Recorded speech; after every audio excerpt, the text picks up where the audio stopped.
Yes. All right, so again, good morning. Happy New Year, everyone. This is the Wayne County Ethics Board. Today is Wednesday, January 20th, 2021. Calling this meeting of the Wayne County Ethics Board into session.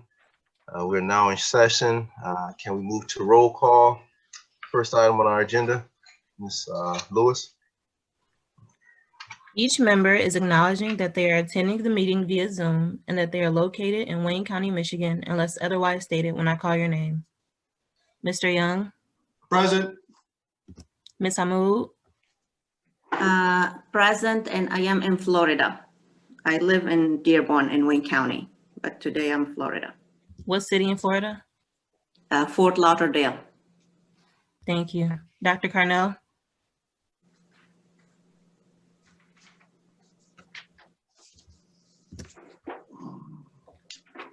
Dr. Carnell, are you there? I did see Dr. Carnell. I think maybe your speaker isn't on. Yes, present. Oh. Thank you. Mr. Pinkins? Present, and I'm in Detroit. You have a quorum present. Thank you for that, Ms. Lewis. All right, moving on to the next item on our agenda is item B, which is the approval of the November 18, 2020 meeting minutes. And I'm just going to ask all board members, did you have the opportunity to, did you receive a copy of the meeting minutes? And did you have the opportunity to review them? I did. Is there, at this time, I'll accept the motion to accept the meeting minutes. So moved. Is there a second? Support. All in favor of accepting, or excuse me, is there all in favor of accepting the meeting minutes from the November 18, 2020 meeting minutes? Aye. Aye. Aye. All opposed? The ayes have it, so moved. We're moving on to the next item of our agenda, which is item C, unfinished business. This time we have under number 1, complaint from Thomas P. Broch regarding the Wayne County Board of Canvassers member. And I apologize if I pronounced your name incorrectly, Mr. Broch, or excuse me, Attorney Broch. I'm not, again, excuse me if I apologize if I sort of ripped up that name there. We're going to proceed on here. Are all parties present with respect to this complaint? Yes, Mr. Chairman. Okay. Ms. Palmer is present, and I, as her attorney, am present. Okay. All right, so just a few ground rules here just to sort of lay out. I know this is going to be a little bit difficult given the fact that we are on a Zoom call, but I do want to just let parties know that this board is somewhat informal. We don't follow the normal rules of evidence. Things are a little bit more formal, but I would ask that you direct most of your questions toward the board and not each other. What we're going to do is we're going to start with the complainant, allow them to address their complaint. I know Mr. Broch has filed a number of documents, a number of exhibits. I just want to let everyone know what is at issue here with respect to this complaint. There was a complaint filed that the Wayne County, I believe, chair of the Wayne County Board of Canvassers, Ms. Monica Palmer, has basically taken another position with a nonprofit organization, which it appears caused a conflict of interest with her ability to serve as on the Wayne County Board of Ethics because of this conflict of interest. That's the issue that we're before here today. That is the issue that the complaint is based on. So at this time, I'm going to turn it over to Mr. Broch to allow him to present his complaint. Excuse me, my understanding is the complainant is it Dinah Sutherland? Is she here? The complainant, I believe, is Mr. Broch. Yes, that's correct. So my understanding is the complainant Mr. Broch is the attorney for the complaint. The complaint was signed by Dinah Sutherland. No, actually, Mr. Chairman, it was signed by me. Diane Sutherland is my secretary who notarized it. Oh, okay, I understand. May I ask a question before you start, just procedurally? Sure. Do I understand that there's no record being made of this? I think that's incorrect. I think there is a record of this. Mr. Slezak, is there a record? Is this being recorded? Yeah, actually, Sherelle is recording this. Yes. Okay. All right. So now what we're going to do is we're going to turn it over to Mr. Broch so that he can present his complaint and all evidence that you want to present at this time. Good morning, Thank you, Mr. Broch. Good morning, and thank you, Mr. Chairman. Thank you to the board for considering this complaint. My name is Thomas Broch. So you were close, Excuse me, Chairman. Mr. Broch. You got to speak up a little louder. Certainly. Can you hear me now? Just a little louder. It's kind of vague there. You can't. I'm going to turn up my microphone. Just give me one moment. Move it closer. All right, is that a little bit better? Yes. That's better. Yes. Thank you. Okay. Thank you again, Mr. Chairman and members of the board for considering my complaint. My name is Thomas Broch. So, Mr. Chairman, you were close, but pronounced with kind of the long syllables. My intent today is to give you a short statement of what the complaint is about. I believe both sides have a few witnesses that they want to testify in front of the board, but of course we'll take your lead. The complaint that we filed is against the chairperson of the Wayne County Board of Canvassers, who I believe is here today, and her name is Monica Palmer. We're here on January 20th, Inauguration Day, so I'm pleased that you were able to take time out of this day to consider the complaint. I think that many people are hoping for kind of a return to common sense and a move away from denial of objective facts and self-evident truths. And that's what I'm going to ask you to do today as you review this matter. Apply your common sense, reject attempts to deny the truth that is staring us all right in the face. While both sides, I think, intend to present witnesses to you today, we almost don't have to. You're going to hear attorney arguments by myself, by Mr. Schwartz, some of them probably a little esoteric, but I would ask that you not allow them to distract you and let your common sense prevail. I think your common sense will tell you that the person who is on a board in charge of certifying our elections in Wayne County has a conflict of interest when she's also running a dark money political action committee that's spending record amounts of money to advocate for candidates in a local election, an election that she oversees.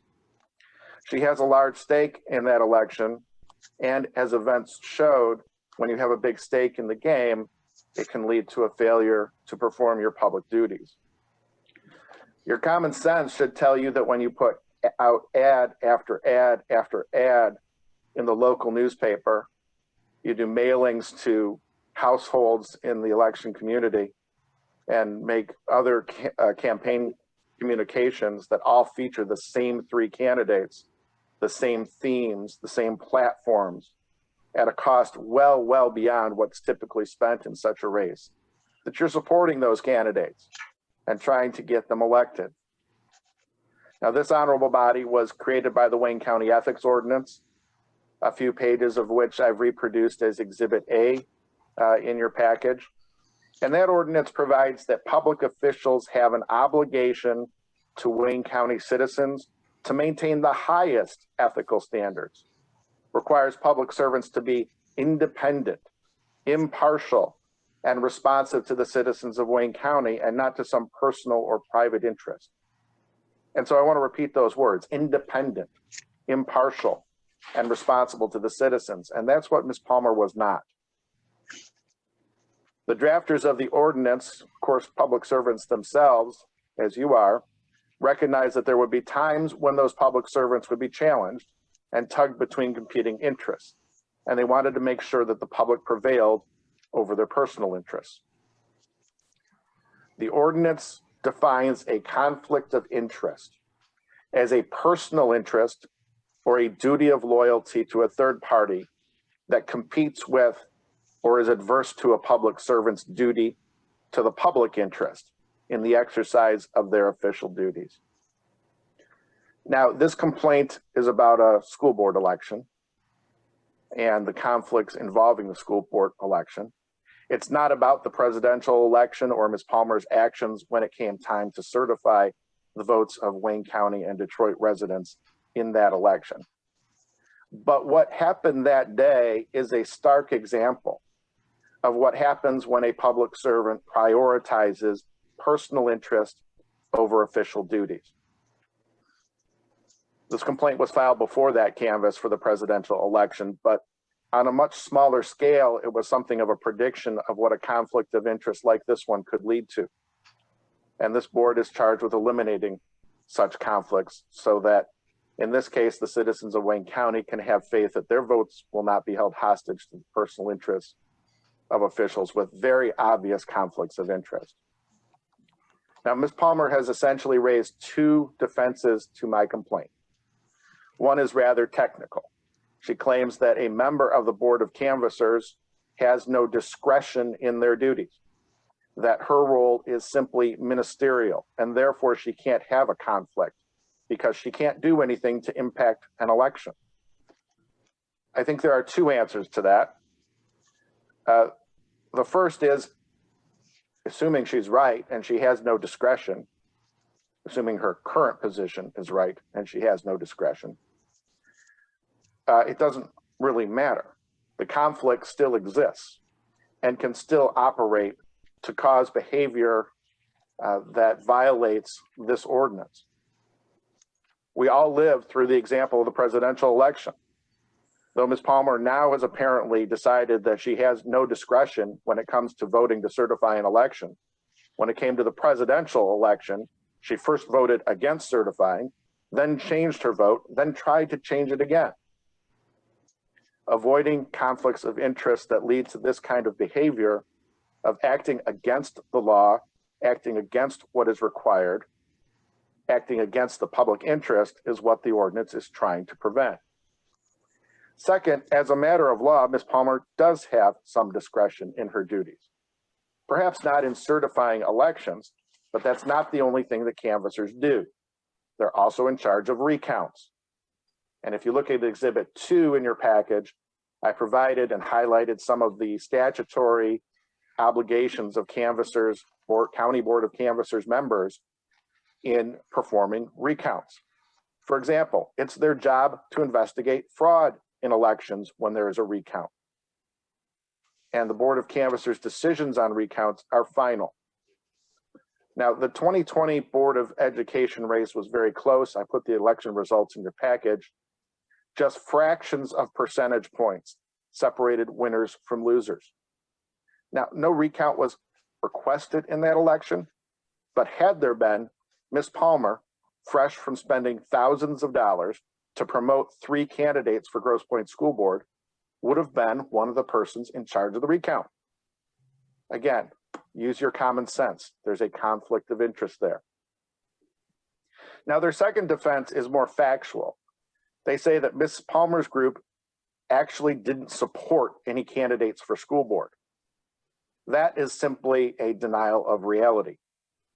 Exhibit 7 has a collection of some of the ads that taxpayers for Grosse Pointe schools published, and you can see that they all feature the same 3 candidates: Cindy Pangborn, Lauren Nowicki, and Lisa Pappas. They have the same themes, and they parrot the candidates' own platforms. They tell voters, return excellence to the school board, with the candidates' names directly below that statement. And they say, well, we didn't use the words vote for. Well, that's partially incorrect. In some ads they did. But again, use your common sense. Look at the advertisements. Look at how much money was spent.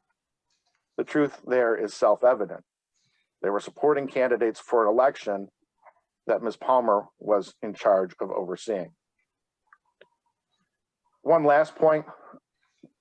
In addition to the advocacy that you have seen in the ads and with regard to this election, Ms. Palmer has also filed recall petitions against 2 Grosse Pointe School Board members that remain pending today. One of these petitions is currently pending in court, where Ms. Palmer is advocating for its approval through her lawyer, Mr. Schwartz. And I assume her goal is to force a recall election for those 2 board members. So as it stands now, if the petitions ultimately get through the court process and there's an election, Ms. Palmer is going to be overseeing that recall election as a member of the Board of Canvassers. Any recounts involving those elections will be supervised by her. How a public servant can, on the one hand, be running a recall campaign against 2 members of the Board of Education, and then on the other, be in charge of certifying a recall election is beyond me. That is the true definition of conflict of interest and a further reason for removing her from the Board of Canvassers. And so my request to the board when we're done today is going to be that you recommend removal of Ms. Palmer as a member of the Board of Canvassers because she is not capable of separating her personal interests from her public duties.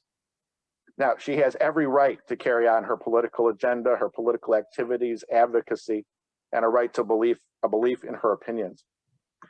But she should not have, at the same time, authority over our elections when she is so deeply involved in the local politics relating to the school board election and the recall of school board members. So at the end of the day, I'm going to ask you to apply your common sense, apply the Wayne County ordinance, and rule in favor of my complaint. And I'm prepared to move on to witnesses if that's the board's desire. Well, yeah, at this time, is there any questions of Mr. Broch at this time? Yeah, I have a question, if I may. I just want to know whether or not, it sounds like Mr. Broch gave what we would call an opening statement. And I'm wondering whether or not I have the right to make an opening statement at this point, or you're going to tell me that I have to defer that until I start. I just want to know if I'm allowed to do it now. Yeah, you know, actually, we will allow you to do that. Mr. Broch did actually give what we call opening statement, so we will extend the same courtesy to you as well. Thank you, sir. First thing I do want to tell you is what we have to do. Mr. Broch is interested in trying to say that you should do things which we all understand should be done. He says, use your common sense. Of course. He's not telling you anything that you don't already know. And all of you are sophisticated people that this type of thing doesn't have to come to you. But what's more important is you got to look at the facts. The facts are that which govern whatever you're going to do in this case. Now, when we take a look at some of the things that Mr. Broch made reference to, we have, for example, the fact that my client is the chairperson of the Wayne County Board of Canvassers. But that doesn't mean that anything that she does is by definition a conflict of interest. If you take a look at the conflict of interest provision, and this is important, you will take a look not only with what Mr. Broch indicated with respect to section 40-3, the definition of conflict of interest, but then what you've got to take a look is section 40-4. Section 40-4 tells you what conflict of interest involves in terms of the standards of conduct, because that's what you've got to look at with respect to that. And if you go and look at all of these things, for example, under number 1, it says a public servant shall not participate in the making of any county decision with respect to any matter in which they are a relative or domestic partner has a substantial financial interest, which is distinguishable from that of the general public. Now, if you take a look at all these things that Mr. Broch is talking about, you will find, number 1, that the PAC is named Taxpayers for GP Schools. If you take a look at the actual advertisements that were put out, what you will not see in any of those advertisements, and Mr. Broch gave a whole bunch of them, plus, I don't know, he's got another one called the supplement. I don't know if that was intended to be included with that as well. But none of those things indicate that there is an advocacy for any candidate. In other words, nobody is being asked to vote for a particular candidate or any candidates for that matter. What it is, it's an educational issue. And what they say in all these things is they look at these three people and they say, tell them to save our children from what is considered to be a problem in the school system. Well, okay, that's not advocacy of anything other than that they're asking these people, one of whom happened to have been an incumbent, to make sure that the school children are not having a problem that apparently was going on in the schools. That is not a conflict of interest. For a conflict of interest, you've got to show, among other things, that the taxpayers for GP schools was trying to, in one way or the other, urge the voters to take a certain course in terms of the voting that they were going to take. Because it's the voting, as Mr. Broch correctly said, which has to be counted. Now, when we talk about this recall election, and Mr. Broch referenced that, one of the things that Ms. Palmer can do, and what she will do if it comes, is she can actually recuse herself. There are things that may come up that she may feel would not be appropriate for her to vote on, so she can recuse herself. That doesn't mean that all of a sudden she can't do anything. And you'll hear when we hear the facts that that is really what you've got to look at. Now, as far as other elections and what people do, I'm going to just give you an example, and I'm not doing it to criticize anybody, but just as a factual matter.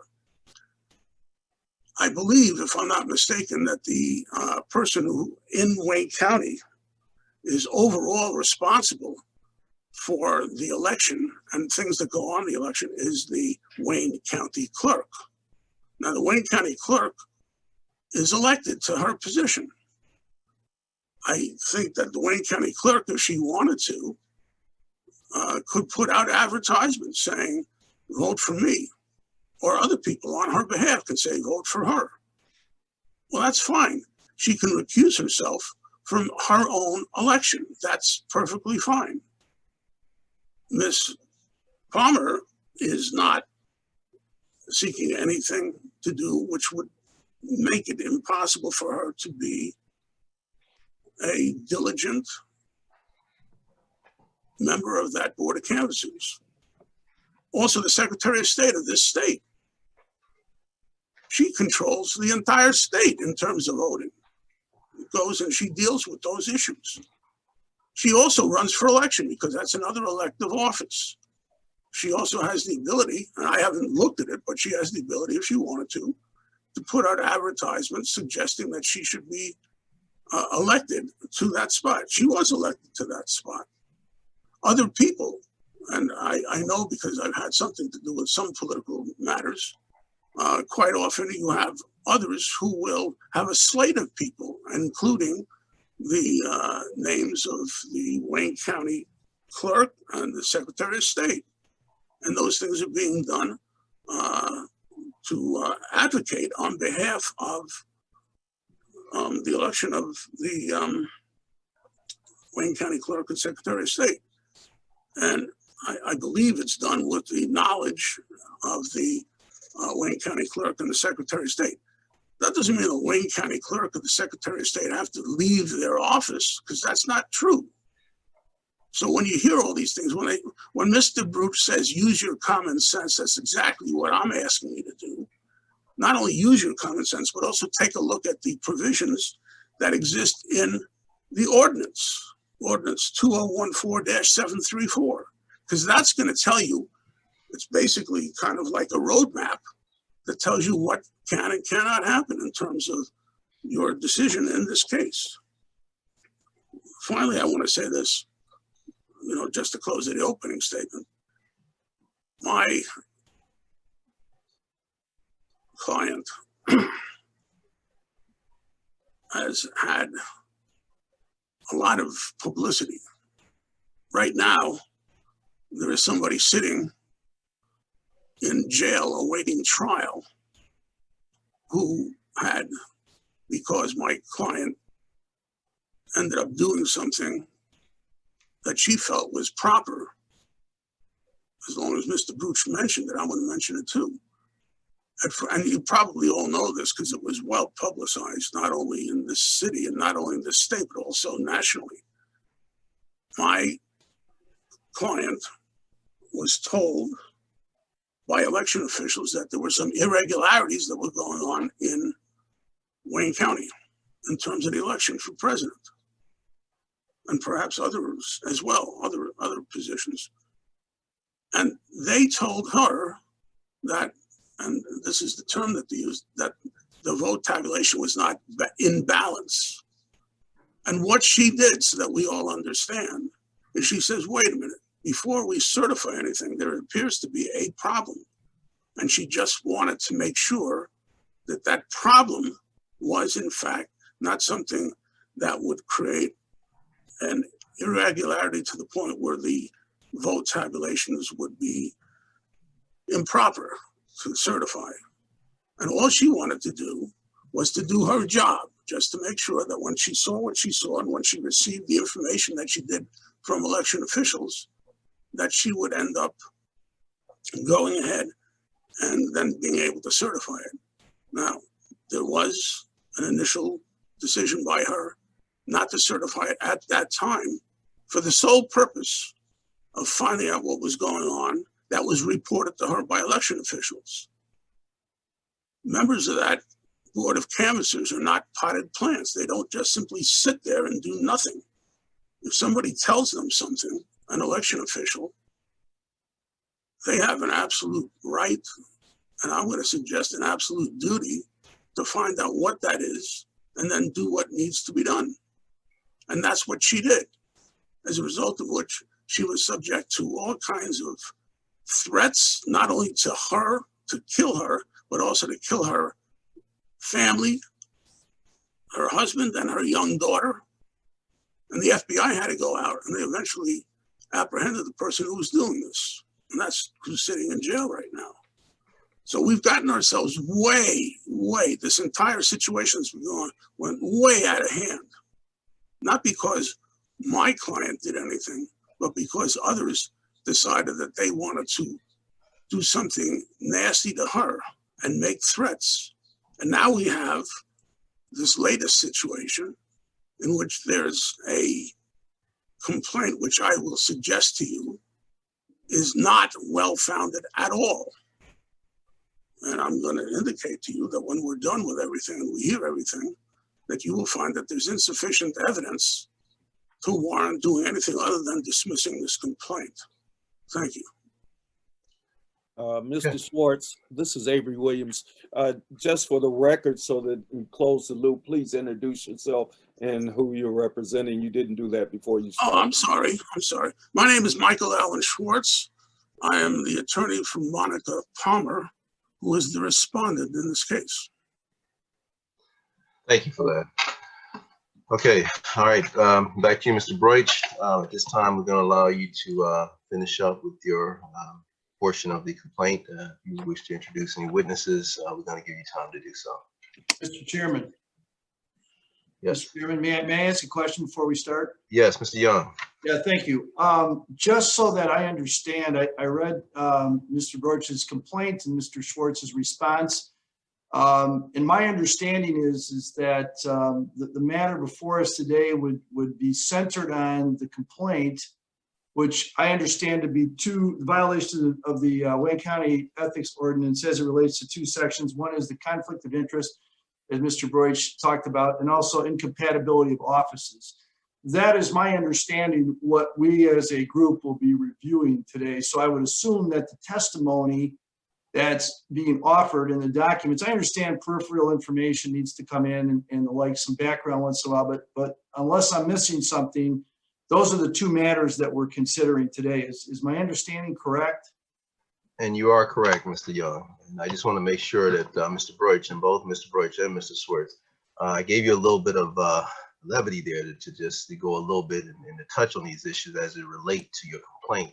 But I just want to make sure for both of you gentlemen, the witnesses and the evidence that you present is strictly related to your complaint with respect to whether or not there was a conflict of interest with respect to Ms. Moniker's position, Ms. Palmer's position on the Wayne County Ethics Board as it relates to this nonprofit organization. I don't want to get into a whole sort of fishing expedition where we start talking and bringing in irrelevant issues. It has nothing to do with this board. Some of that becomes sensationalism. Again, all this played out in the media has nothing to do with the complaint that's before us today. So just want to make sure everyone keep focus on what is before us. Thank you for that, Mr. Young. Mr. Broch, I'm going to turn it over to you. And I just want to make sure, so the witnesses that you're bringing forward, you're going to ask some questions as it relates to your complaint. Am I correct? That's correct, Mr. Chairman. I'm planning to do short examinations with 3 individuals. One's Ms. Palmer herself. That would be the first one. One is a resident of Wayne County named Christine Jacobs, and the other is a former board member in Grosse Pointe, Kathleen Abke. They'll be brief, and they are certainly focused and centered on my complaint. I agree with the question that was posed and with your statement as well. 40-4C of the Wayne County Ethics Ordinance, incompatibility of office, which Mr. Schwartz didn't discuss in his open, it is the centerpiece of this presentation and of our complaint, along with the definition of the conflict of interest in the ordinance. You know, I think there are things contextually, and especially given some of the defenses that have been posed, that we'll need to raise, but I don't intend to get into that type of information deeply at all. That's not my purpose. My purpose is to focus on the subjects that we laid out in the complaint. All right, then at this time, if there's any other questions from the board members at this time. Okay, no further questions. I'm going to allow Mr. Broch to go forward with his witnesses. So you can call your first witness, sir. The first one is the chair of the Wayne County Board of Canvassers, the respondent, Ms. Monica Palmer, who I believe is present. So we don't get feedback. Okay.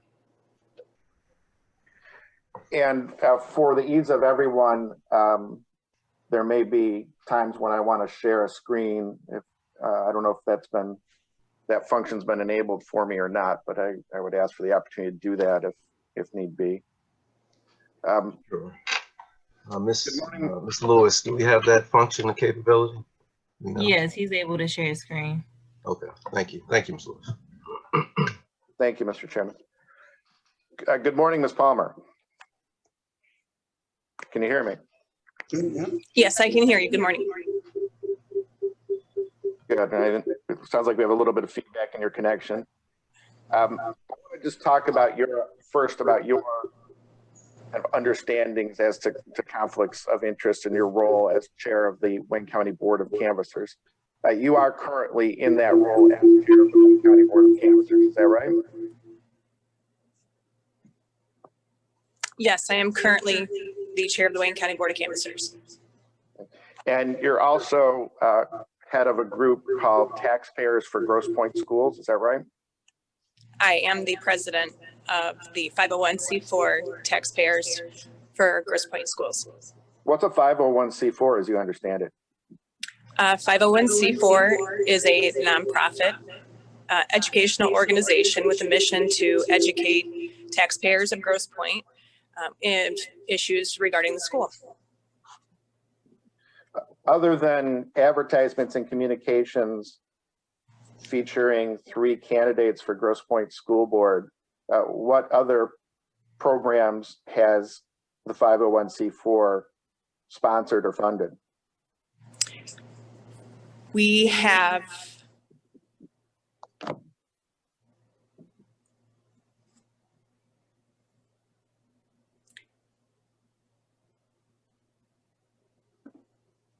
Are there any? Yes, we have. We have donations to charitable organizations. What charitable organizations?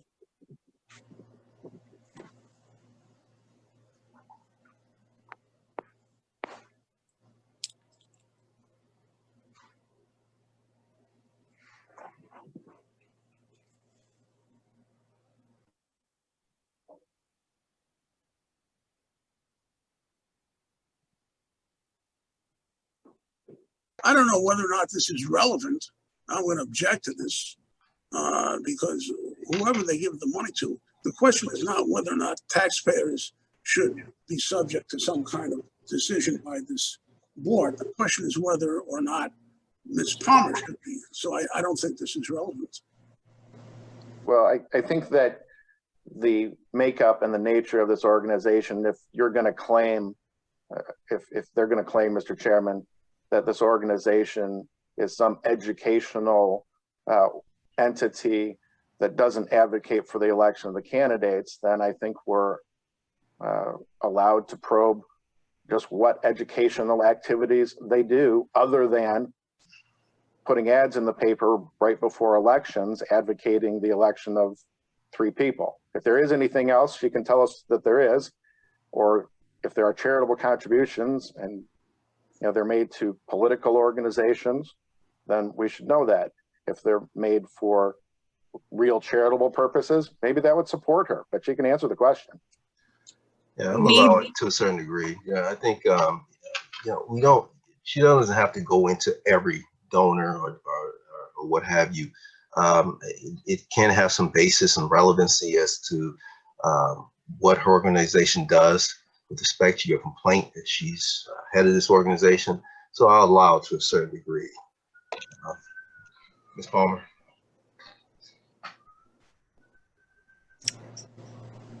Taxpayers has donated to 501c3s, charitable organizations, that will be declared in our annual tax return. I do not have the list of the individual charitable organizations and dollar amounts that we donated to, and I don't think that detail pertains to what we're discussing here. All right, well, give me a rough estimate of the amount of money that taxpayers has raised, ballpark percentage. What percentage was spent on advertisements related to? Excuse me, Mr. Broch, I'm not to interrupt you. I'm going to ask everyone on this Zoom call. I know this is a little different from the way we normally would meet in person. When people are talking, they are asking questions of witnesses, they're presenting evidence. It's becoming a little annoying when you have people on this, because we're on the computer here, people are typing in comments, sort of playing lawyers from the field here. And we're just not going to allow that. We're going to keep making comments that's coming up where other people can see it, and people are addressing these comments while we are actually taking this testimony, these proofs on the record. We're just not going to allow that. And if people are going to continue to do that, then that person is going to be dropped from this call. So we're going to have to show all parties involved a little bit of respect and decorum. Let Mr. Broch ask his questions. Let the witnesses answer those questions. Let Mr. Schwartz ask his questions. We're going to proceed in a decorum fashion which gives all parties respect. So with that, Mr. Broch, I'm going to let you continue. Thank you. Actually, Mr. Pinkins, Yes. can I step in for just a sec? Yes, Mr. Slater. I believe Mr. Schwartz and Ms. Palmer are in the same room, and I believe that's why we're getting the feedback, because we have the 2 different computers going on in the same room. So if it's possible, if one is talking, if the other could mute themselves, I mean, so that'll prevent some feedback.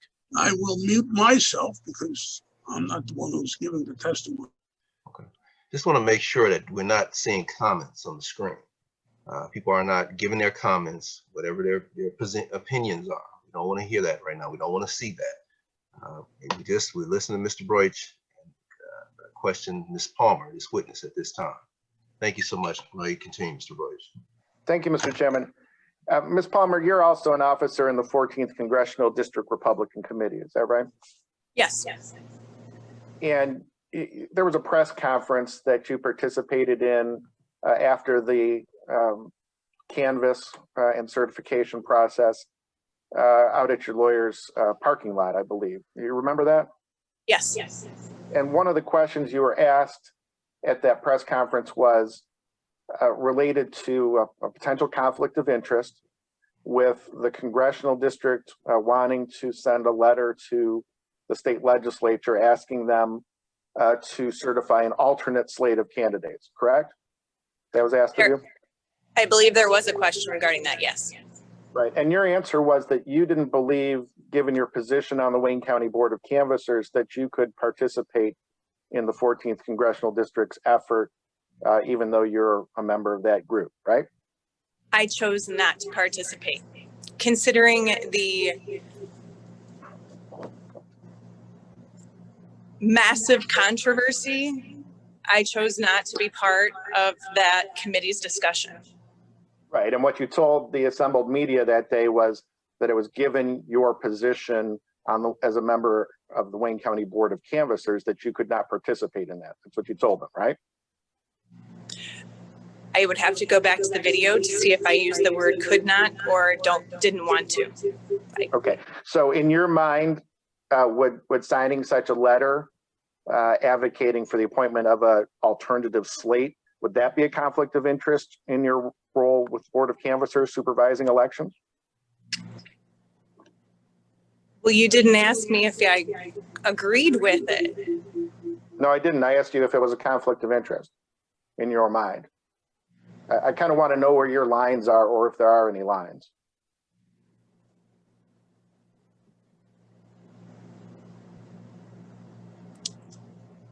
I made a decision to not be part of the conversation. Okay.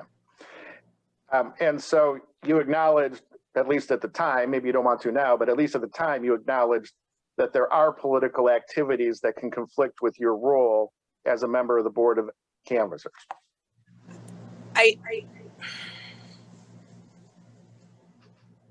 Are you asking if my role on the 14th district is a conflict, or if participating in a discussion on that resolution was a conflict? The latter.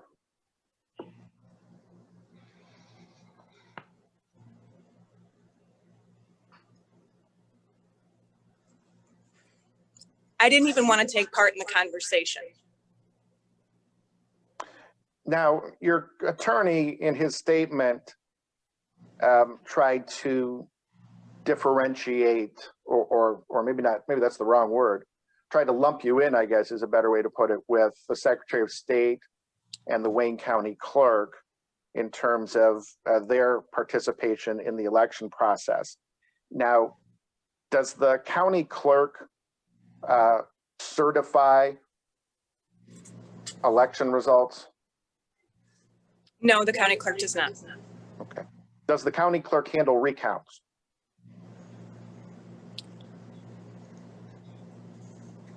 The clerk's staff participates in recounts. Okay. Does the county clerk investigate allegations of fraud in association with a recount?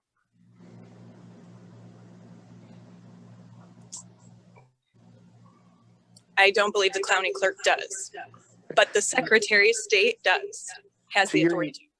To your knowledge, did the county clerk form a 501c4 that put out advertisements featuring candidates other than herself for election? I'm not, I wasn't looking for it, so I don't know.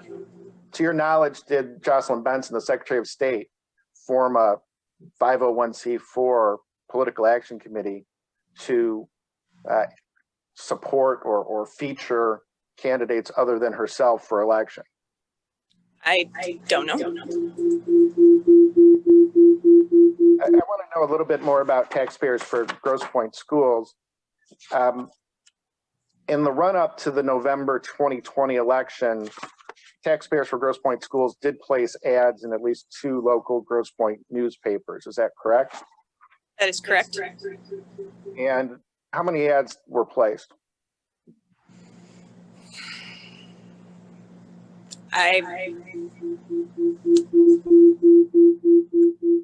Three each, maybe 4. I'm not for certain. I don't have the details in front of me. Okay, and those are weekly, 2 weekly newspapers? One is weekly, I believe the other is bi-weekly. Okay, so for a period of roughly a month or so before the election, Taxpayers for Grosse Pointe Schools was placing advertisements in the 2 local newspapers? Yes. Okay, what about mailers? Did Taxpayers for Grosse Pointe Schools send mailers in the Grosse Pointe community? It did. Okay, and what other communications other than newspaper ads and mailers did taxpayers sponsor? There was a short commercial spot by. A television commercial? Yep. Was that on cable TV? Yes. What about robocalls? None. Okay, any other communications? Nope. I misspoke. There was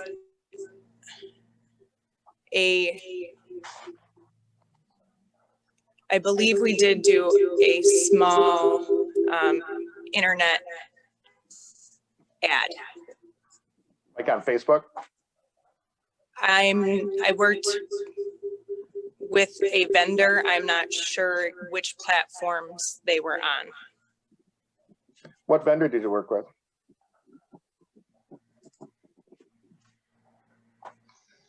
I have his name, but not the business name in front of me. Okay, and with respect to the advertisements, were those done by John Barlow? Which advertisements? The newspaper advertisements? Yes. All right, and Barlow Communications. same with the mailers?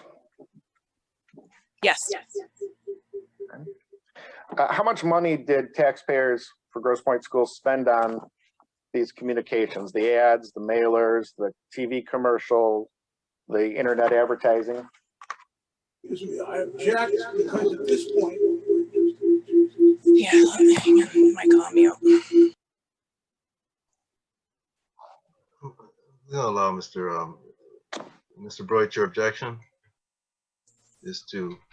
No, it's my objection, sir, and the objection is, at this point, we're going a little bit far afield. I think we're getting into more of a fishing expedition than we are as to the issues that are actually before this board.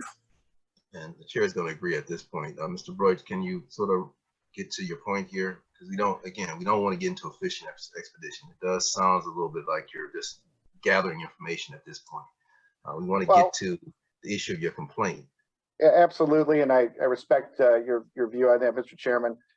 My point is simply that if you're spending $50 or you're spending $15,000, it's a little easier if you're spending $50 to say you're educating the population. If you're spending $15,000 and putting ads in the paper every single week, then it looks a little bit more like you're supporting candidates. But I'll move on. I think the point's been addressed and made. Ms. Palmer, looking at the claim that you didn't have any discretion, this is the defense your attorney had put out to the board. Is it your view that you have no discretion in certifying elections, that you would have had to simply voted to certify under every circumstance? My understanding is that if the canvas is complete, I have no discretion. Can you turn the volume down, Michael? Actually, I think the feedback is because both if Mr. Broch, once you're done asking the question, can you mute, and then Ms. Palmer can unmute. I think it's because you're getting the feedback off of the both of you. So. Sure. My understanding, I think it's Michael. Well, my thing is muted.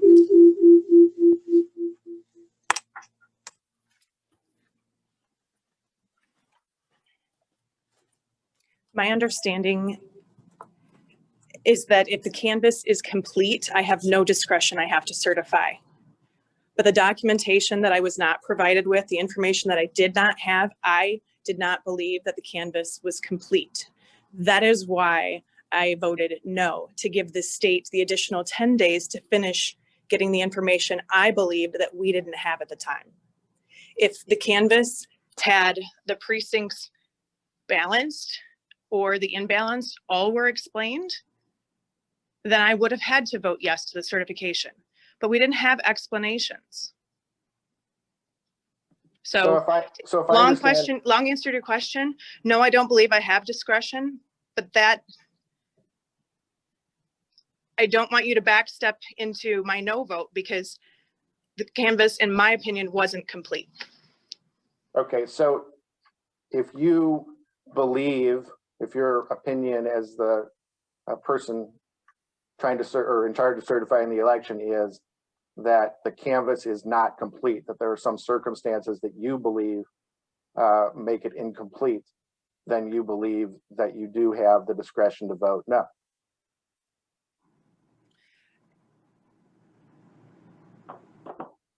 You shouldn't vote yes to certify something unless the canvas is complete, and it wasn't. You don't even Okay. get a chance to get there until it's done. Right, and that's what you told the media, that you don't believe that a member of the Board of Canvassers is a rubber stamp, right? Correct. And Mr. Schwartz and I both included your affidavit made the day after the certification vote in our packages. I believe it's Exhibit 6 in my package. You actually signed an affidavit after the canvass that indicated that you wanted to rescind your vote on certification of the election the day after that vote, right? Yes. Okay. Now, you certainly have discretion in the event of a recount, isn't that right?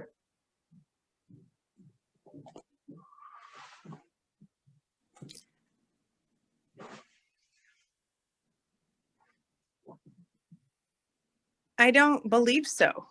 When you complete the recount, you vote to certify the numbers. I'm not talking about the certification. I'm talking about the recount process itself. For example, the statute provides that if there is a recount requested and an allegation of fraud, it's the County Board of Canvassers that has to investigate that allegation and do a report, right? Correct.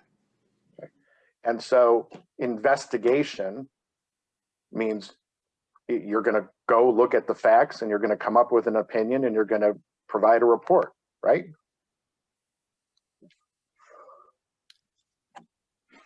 The investigation is the recount process. And there are statutes that legal counsel advises on with the recount petition. If it alleges fraud, we are to approve the recount. Right, you are to conduct the recount. We don't get to have discretion on whether we agree with the fraud or not. As long as they accuse it, we have to go forward. Correct. You go forward with a recount, and one of your jobs in the recount is to investigate that claim, right? With the process of the recount does that. And when the recount is complete, you have your answers. Now, I want to turn to the ads, some of the ads that taxpayers for GP schools put out. And I'm going to share my screen. Hopefully we'll do this right. Okay. This is from Exhibit 7 that you should all be seeing. And Ms. Palmer, this is a Facebook, this is on Taxpayers for Grosse Pointe Schools Facebook page. This is one of the communications that your organization put out, right? Yes, this is one of the advertisements our organization paid for. Right, and so in all of the communications that you placed or sent to voters, Ms. Pangborn, Ms. Nowicki, and Ms. Pappas were featured in each of them. Is that right? I believe so. And they vary in terms of content, but you didn't put any media out that featured any other candidates for election, did you? No, Do you remember how many people were running for school board? roughly, I don't know, somewhere between 11 and 15. Right. Did you educate the public? Did you choose to educate the public about anybody other than these three?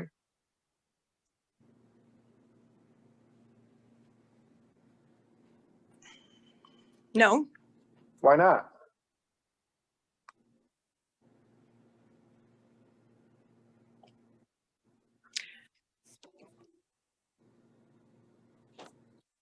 our intent with taxpayers for Grosse Pointe Schools is to educate the public on the issues. Okay. The Did issues, the other candidates not have any other issues that you wanted to educate about?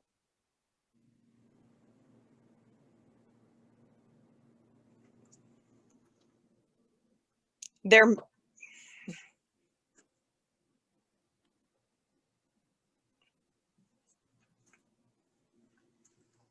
Why did you pick these three and only these three?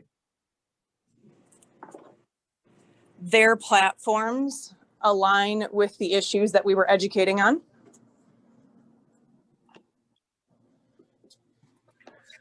What you actually did was you took the platforms that they had already publicized and you just reprinted them in your advertisements, right?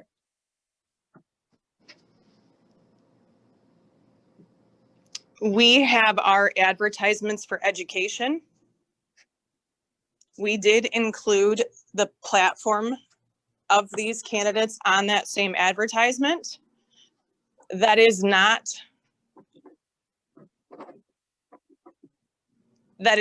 against any regulation for a 501c4. We did not advocate for or against any candidate. Why do you say There you is didn't? no, Why did there you is say- nothing saying that we cannot put platform information on there and direct people to call them. Why didn't you put their phone number in there if you wanted them to call them? There's enough on social media that if somebody wants to call them, they can do a Google search and find it. I don't need to include that in the ad. I'm not advocating for them or against them. So you say you're not advocating for them when this advertisement at the bottom in red says, on Tuesday, November 3rd, vote to return excellence to our GPPSS schools. We have to bring back excellence in our schools. Pangbourne, Nowicki, Pappas. You're telling the board that is not a message intended to advocate for or support these three candidates. With all due respect,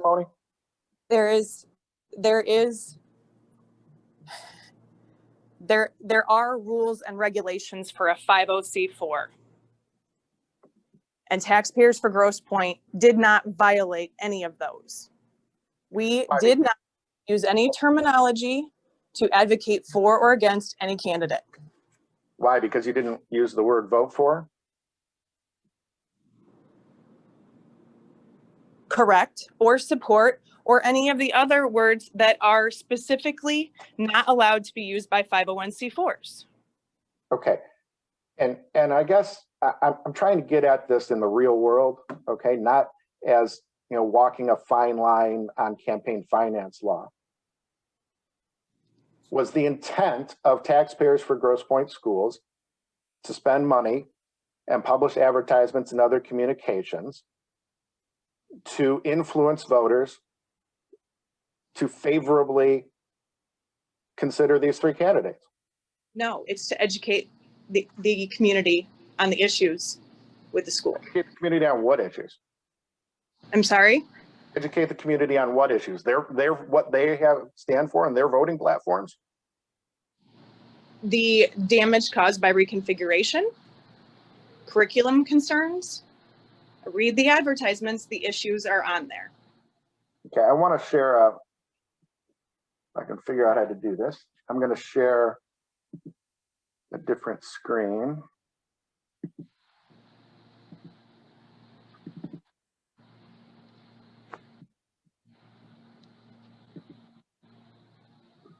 And I apologize in advance because this one I just found this morning.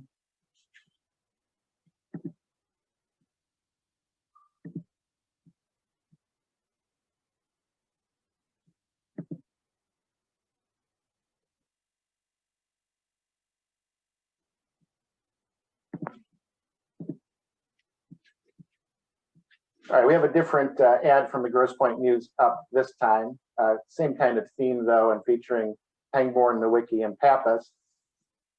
This one actually says at the bottom in red, vote to return excellence to our GPPS schools, Pangbourne, Nowicki, and Pappas, right?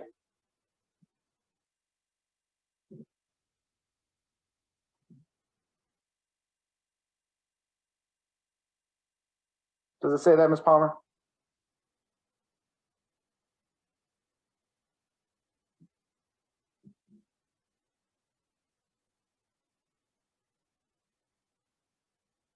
You're on mute.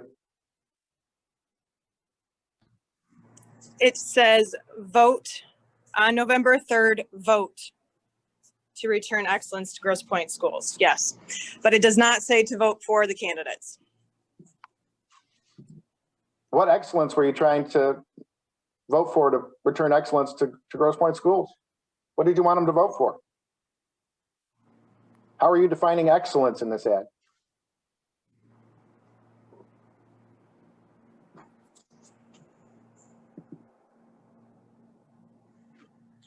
Hang on, I'm going back to look at that specific ad.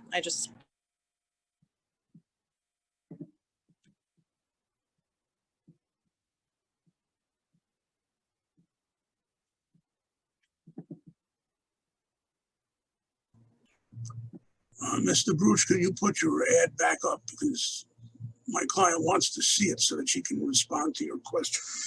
Sure, let me just find it back here.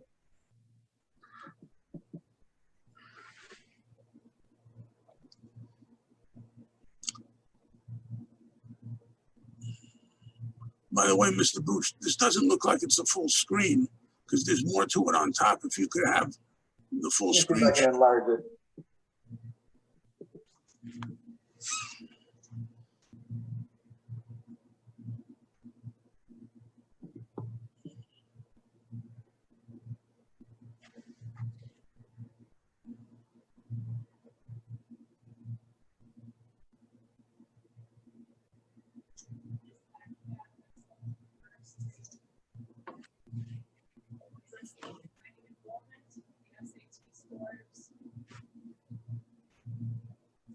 And I think she's still on mute.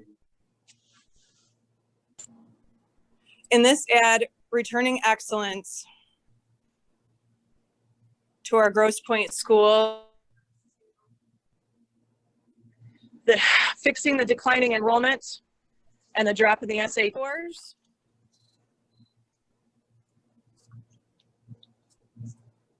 You see the bullet points there, 1, 2, and 3. Right, and if you really just wanted to educate the community about these issues that you thought were important, the names Pangbourne, Nowicki, and Pappas were unnecessary, weren't they? Not necessarily. So you make your points about what you think is important to you in the bullet points, and then you say, vote to return excellence for GPPSS schools, Pangbourne, Nowicki, and Pappas. And how much did you spend on that ad? I would have to look at the financials to find out how much we spent on the specific ad. But you're going to tell the board and the community that there's absolutely no intent by taxpayers for Grosse Pointe schools to try to influence people to vote for these three candidates. Correct. Taxpayers for Grosse Pointe schools followed the regulations set forth for a 501c4. It's an educational PAC, not allowed to influence, or excuse me, advocate for or against any candidates. I'm not going to debate with you whether you met those regulations or not. I suspect you probably didn't, but that's neither here nor there because we're not in that kind of proceeding. We're in a proceeding trying to determine if you have a conflict of interest or not, and if you have incompatible offices or not. And in the real world, do you believe that a individual picking up their Grosse Pointe News and reading that is not reading that as a statement of advocacy? That wasn't your intent? Record 15 minutes, everyone. Thank you, Mr. Chairman. Thank you. Mr. Slezak, Mr. Lewis, everyone. Yes. In the middle of questioning Ms. Palmer, who's the chair of the Wayne County Board of Canvassers. The chair is going to allow you to continue at this time. Thank you, Mr. Chairman. I don't have too much left with Ms. Palmer, but I'll try to wrap it up here. I'm going to share my screen again and put up Exhibit 7.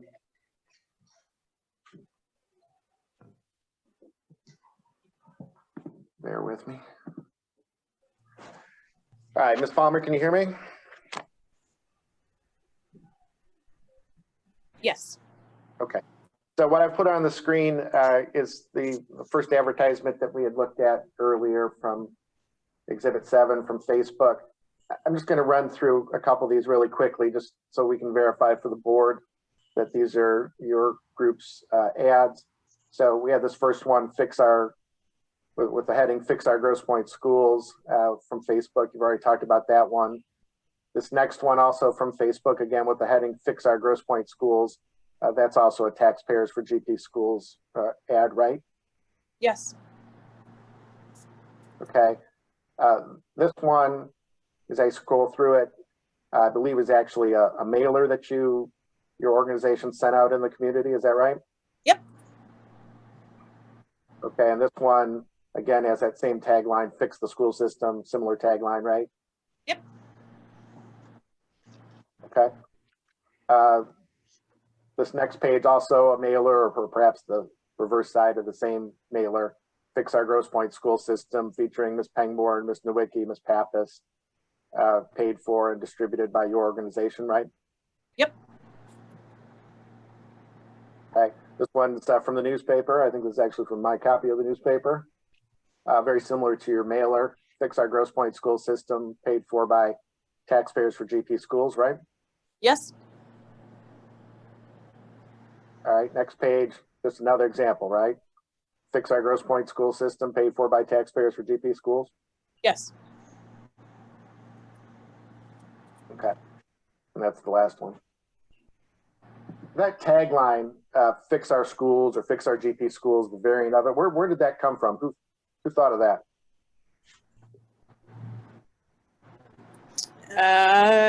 That was collaborated with Barlow Communications. You and Barlow Communications? Yes. Taxpayers and Barlow Communications.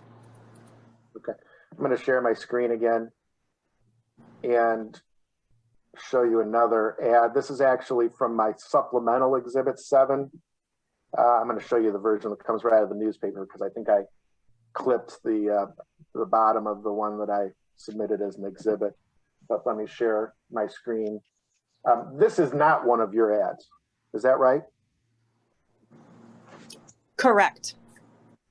Right. This is actually an ad that the campaigns, these 5 campaigns, paid for. It's hard to read at the bottom, but you can see the paid fors at the very bottom. This was one that was put out by the campaigns themselves in the Grosse Pointe News. Is that your understanding? Down the phone at 10:30 for a reboot.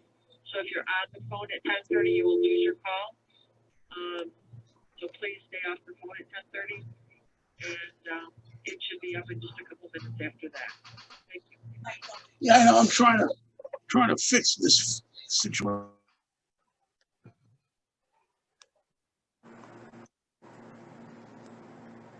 I'm sorry, Mr. Broch, can you repeat that question, please? We had some audio difficulties. Sure, no problem. Is it your understanding that this is an advertisement that was put in the paper by the 5 candidates themselves? That is my understanding based on the financial disclosure on the ad. Okay. And 3 of the 5 candidates, Ms. Pappas, Ms. Nowicki, Ms. Pangborn, those are the same 3 that appear in all your advertisements, right? Correct. And interestingly, the heading of this ad is Think Our Schools Need Fixing. Use your 5 school board votes to enable us to fix this. Fix it list, right? Well, that's what it says, yeah. So not only do your advertisements from Taxpayers for GP Schools feature these same 3 candidates over and over, you also have the same theme as their own advertisements, right? No, we don't. You don't. Your advertisements, every single one of them use this fix it language, didn't they? I am in control of what taxpayers' advertisements say. I have no control over what other people do with those ads. Right, and if you look at their platforms, Get Our Kids Back in School, that's a platform featured on your advertisements too, right? I would argue that that's a platform that a large percentage of the district agrees with.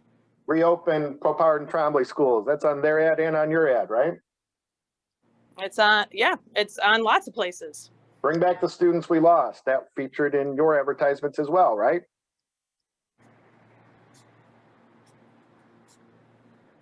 Yeah. Put 5th grade back into the elementary schools. You didn't want the reconfiguration, right? Both ads, same platform, right?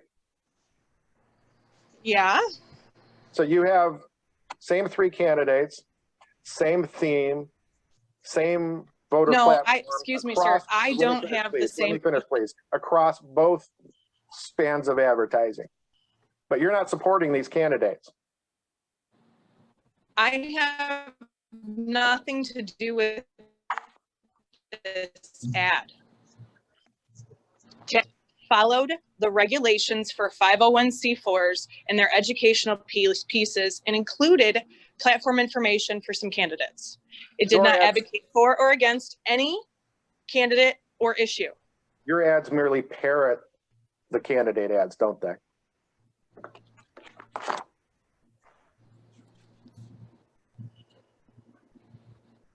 What was the date of this ad?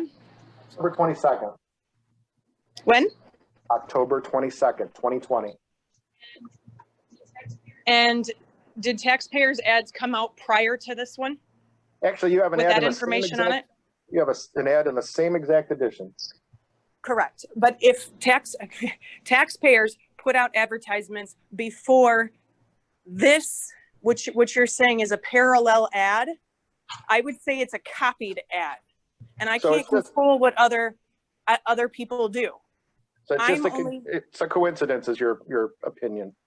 Absolutely. I had no collaboration with this ad. None whatsoever. Do you know if Mr. Barlow did this ad? Your media guy, did he also do this ad? I will let him answer that. Okay. Mr. Barlow does do communications for one of the candidates, Ms. Pangborn, doesn't he? You're aware of that. Right? I will let Mr. Barlow answer the questions for Barlow Communications. I'm sorry, Ms. Palmer. Do you know of your own personal knowledge whether Mr. Barlow handles communications for Ms. Pangborn's campaign or not?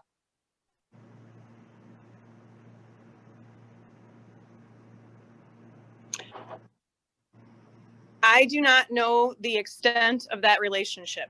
I do not have knowledge of the extension extension of their relationship. And Mr. Schwartz is your lawyer. We know that. Mr. Schwartz is also Ms. Pangborn's lawyer, right?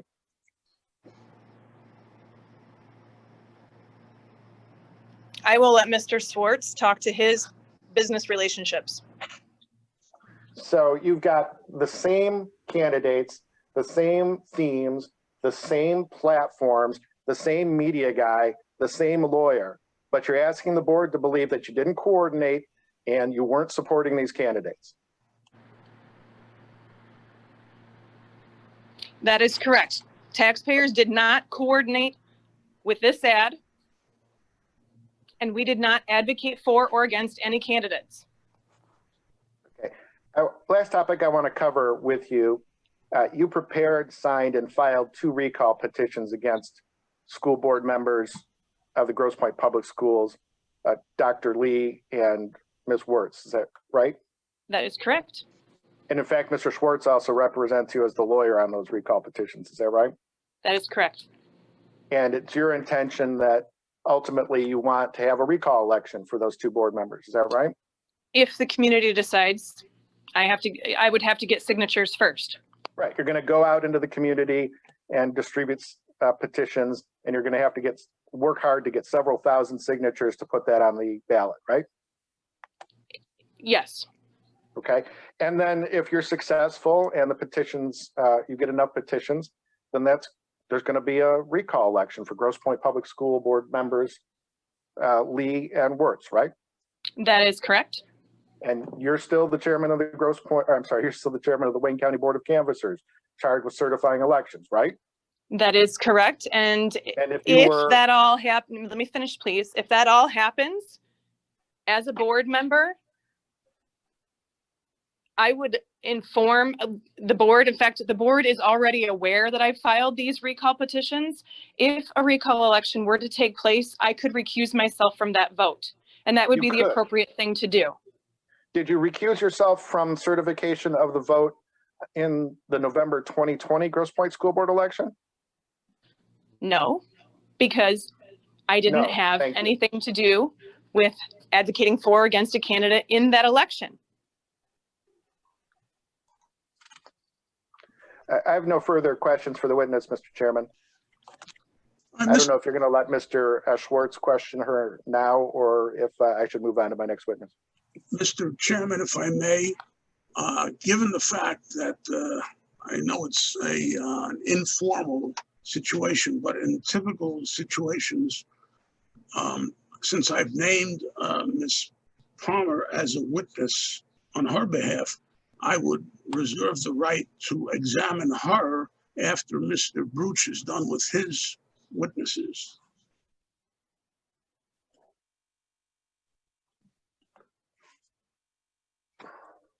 This time, what I'm going to do is, since Mr. Broch is finished with his questioning of Ms. Palmer, and since you're going to wait until after he finishes all of his witnesses, I'm going to allow the board members, because we have heard testimony from Ms. Palmer.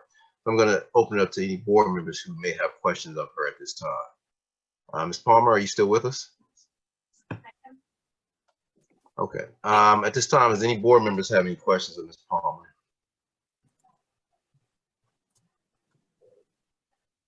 Mr. Chairman, may I ask just a couple of clarifications, if I may? Yes, Mr. Young. Ms. Palmer, thank you for appearing here today and participating in this. Couple of just quick questions. There'll be more later on, but when were you appointed? What, if you know the date, to the Board of Canvassers? Roughly 2 years ago. All right. And was it after that appointment that the 501c4 PAC entity was formed? Yes. And at the time of your appointment, were you provided with a copy of, or at least referenced the ethics ordinance for all of those participating in any kind of government or position holding in the county of Wayne? Yes. Did you have a chance to look at that? And did you have any questions if you did? I did have a chance to look at that, and I did notice conflict of interest sections, but my understanding of those were financial conflict of interest. And I have zero financial reward, or I don't get anything out of taxpayers financially. All right, I understand. And that during that, at the period of time when you took, let me back it up. So 2 years ago, you were appointed as a member or the chairperson of the Board of Canvassers. And subsequently to that, you created this 501c4 organization. That is correct. At the time that you created the 501c4 organization, did you consider, or did it enter your mind at all as to the possibility that there might be a conflict between what you were doing then and the appointment that you had received a couple of years before? Not at all, because the 501c4 does not advocate for or against any candidacy, any candidate or ballot issue. Do you see that as the determining factor? I mean, is that what all of this turns on? In other words, is it your thought that if your 501c4 organization, taxpayers as you refer to it, did advocate for political office, that would then be a violation of the ethics ordinance?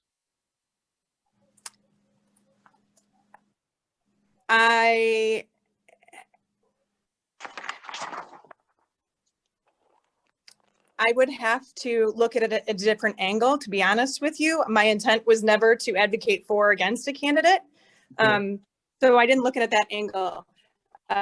If I can bring up a historical topic that nobody seemed to hit on. My husband, November of 19, while I was on the Board of Canvassers, And I mentioned it during the Board of Canvassers meeting as we were certifying, and they didn't see a problem with it, with me certifying the election that my husband was in. So I voted to certify that. It was made public during the meeting. And I would argue that I do have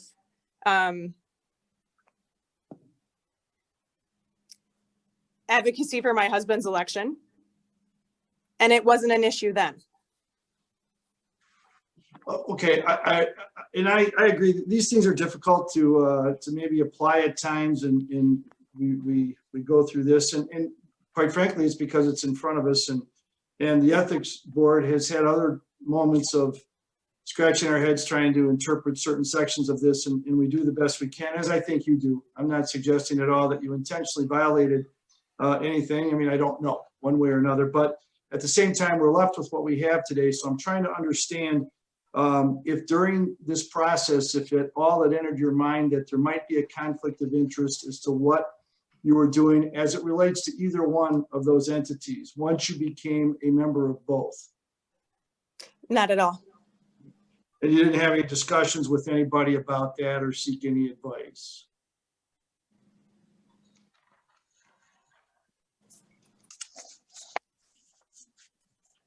The purpose of a 501c4 is educational. Clearly you go that avenue to educate the public and not advocate for or against a candidate.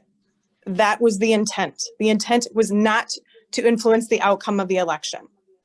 All right, during your time as a member on the Board of Canvassers, was there ever an opportunity or did it ever become necessary in your mind to recuse yourself from some decision?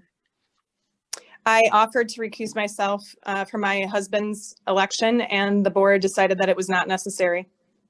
When you say the board, are you saying about the members, the other members of the Board of Canvassers? Correct. All right. And you were, there was some discussions between you and Mr. Broch earlier about the discretion. And I'm just having a little bit of trouble understanding what your position is. Mr. Schwartz indicated early on that that your duty, that you didn't have any discretion at all as it relates to certifying the election.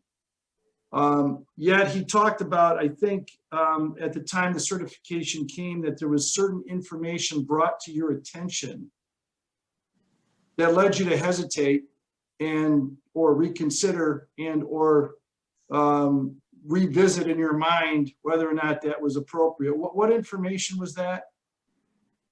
The lack of information. In my opinion, the canvas was not complete.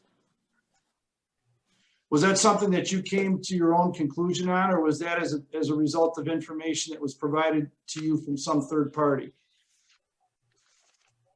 That was as a result of the lack of written report from the clerk's staff, a verbal report that did not answer the questions that I had the day before being in the canvas. That decision was based on the information made available to me during the canvas by staff. Okay, is it my understanding then that if the report or information in your mind is complete, then the nature of the duty that you have is perfunctory in nature? What I mean is you don't have any discretion. You're obligated at that point to certify the election. If the information is complete and accurate, yes. Okay. Thank you, Mr. Chairman. All right, the chair just has a couple quick questions. I'm going to ask you to get you also, Dr. Carnell, but just a couple quick follow-up questions. So if you just talked to Board Member Young, Ms. Palmer, and again, thank you for being here. Thank you for taking the opportunity to come here. Many respondents in the past have opted to send a representative, and this board appreciates you attending and being here and taking part, and even taking part in the questioning session as well. But some of the questions you just went over with Mr. Young, you said that if the record is complete, you must certify. Is that correct? Did I hear that correctly? Yes. Okay, and if it's not complete, then if you vote not to certify, what happens then? If the canvas is not complete and there is not a vote to certify within the 14-day period, the state takes over and they have 10 days to complete the canvas, and then they would vote to certify. And it's actually happened, my understanding is it happened in 2013 when Wayne County certified everything except for Detroit, and the state finished up that canvas because it wasn't finished. Okay, so if whether or not if you vote not to certify, does the board in any way, or any board members on the board of canvassers, do they actually go out and start counting any votes? Does that ever happen?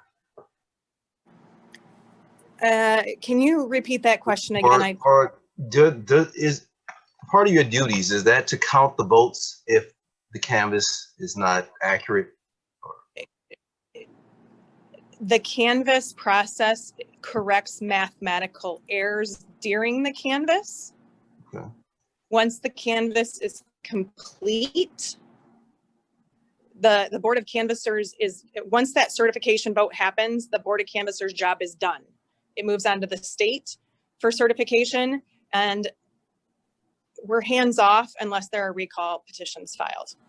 Okay, so at that process, the board has no influence over the vote count itself. It's to either certify or not to certify. Is that what you're saying? The canvas certifies the total votes, not who gets which votes.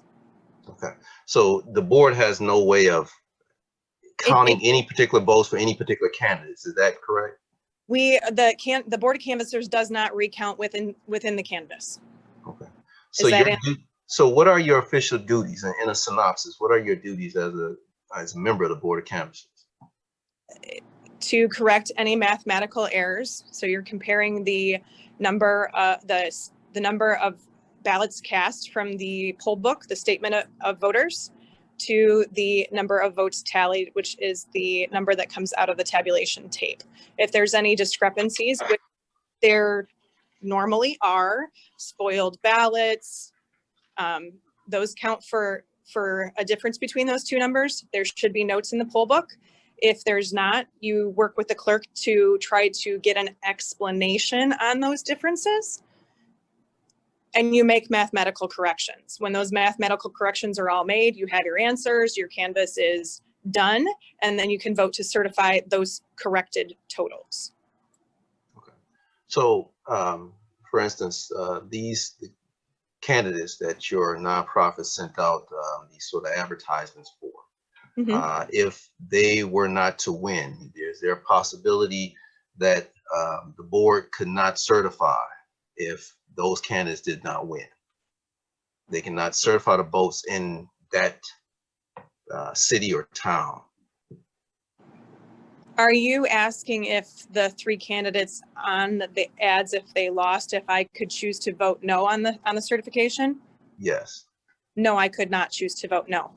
If the documentation is complete, I have to vote yes. Okay. All right. And now just another quick question. I'm going to wrap this up. Do you serve on the board? Is this a paid position, or do you serve as a volunteer? It's an appointed position. Some meetings we get like $35 per diem, but it's not every meeting. Okay. All right. Now, and just just a couple more quick questions here. Let's see here. Mr. Broch provided a copy of the ethics ordinance. I'm looking at page 7, under where it says incompatibility of employment. I'm just going to read this here. A public servant shall not engage in or accept employment or render services for private or public interest. And I just underscored this section: when that employment or service is incompatible with the discharge of the public servant's official duties. Now, do you feel that serving on this board, this nonprofit that you serve on, do you feel in any way that that is incompatible with the discharge of your duties as a Wayne County member of the Wayne County Board of Canvassers? No, I do not think that it impacts the duties that I need to fulfill as a canvasser in Wayne County. In addition to that, I'm not employed by taxpayers. And just on another page here, he presented page 2 of the ordinance is under conflict of interest. I'm just going to read it here. It means either a personal interest or a duty or loyalty to a third party that competes with or is adverse to a public service duty to the public interest in the exercise of official duties or official actions. So do you feel that you're being a part of this nonprofit competes with or is adverse to your duties serving on the Wayne County Board of Canvassers? I do not believe it does, because the 501c4 does not advocate for or against any candidate or ballot issue. Okay, no further question from me, from the chair. Dr. Carnell, excuse me. Thank you, Ms. Palmer. Thank you. Thank you. Hello, Ms. Palmer. Just a couple of questions. I keep hearing you say that the 501c4, if I have it correct, does not advocate for any candidate or position. So based on the ads that Mr. Bruce showed us, what would one presume that taxpayers for GP schools is advocating for? Excuse me, Mr. Chairman, if I may, I don't know how Yes, it's Mr. possible Schwartz. for Ms. Palmer to be able to look into the heads of the people who are possibly looking at this and know what they're going to say. I don't know how that could be proper to ask her, because people will look at things and they can decide, well, the people that they're looking at are people who are taking positions that maybe they think should be changed or maybe not. I mean, there are so many different possibilities. I don't know how you could possibly ask Ms. Palmer what the average person would say. I can rephrase it. Yeah, I say rephrase it. It calls for speculation, but yeah, rephrase it. Mm-hmm. Why did taxpayers for GP schools not include candidates such as Bailey, D'Angelo, and Ishmael?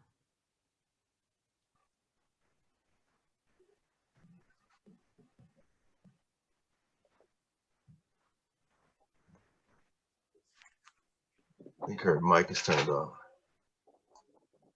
Sorry. The items that taxpayers is educating the community on, the information in the public information provided by the candidates that are on our educational pieces tied into those. And those, go ahead. And if there was a problem with taxpayers in breaking the rules for a 501c4, that would be handled through the Michigan Department of Elections. And I am not aware of any complaints or findings that have come out that said that the 501c4 advocated for a candidate or a ballot issue. What was taxpayers for Grosse Pointe schools advocating for? Returning 5th grade to the elementary, opening up the closed schools, improving curriculum and SAT scores. Okay. And the ads, the purpose of the ads were to influence the outcome of the election? No. So the advocacy for the bullet points you mentioned was to help reach those goals. The education is to help educate the community in Grosse Pointe. Over 80% of the community doesn't have children in the school system. They're not aware of the issues. And that was the intent, is to educate the people who don't know what's going on in the school system. Okay. Earlier, you mentioned that the certification, that you certify the election results based on documentation. Is that correct? Did I get that correct? Completeness of the documentation, yes. And that completion of or completeness of the documentation is based on you being comfortable with what documentation you see? We need to make mathematical corrections for any errors that we saw. And there were absentee counting boards that were off by 200, 300, 500 votes. The day before the certification, we were provided with revised poll lists less than 18 hours before the vote. And I was not provided with a written summary before the vote to know how those imbalances were rectified or not rectified.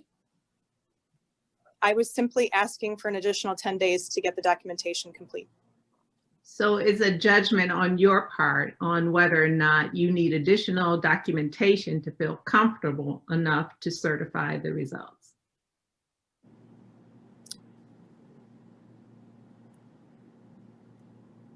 No, it needs to be done.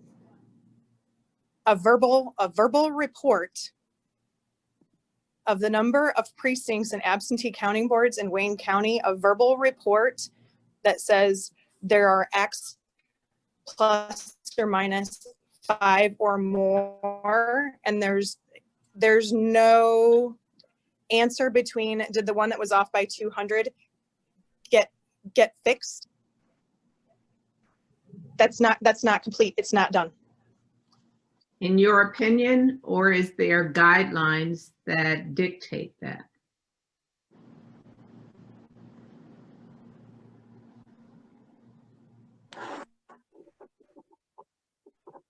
Good question.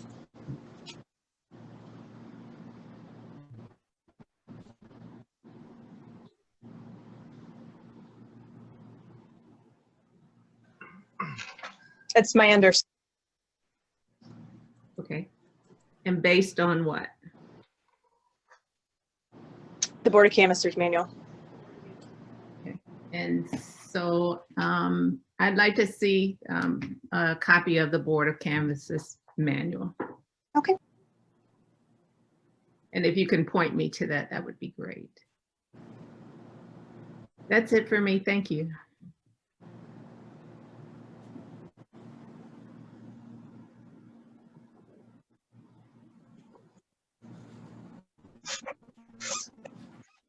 Oh, Mr. Pinkins, you're on mute.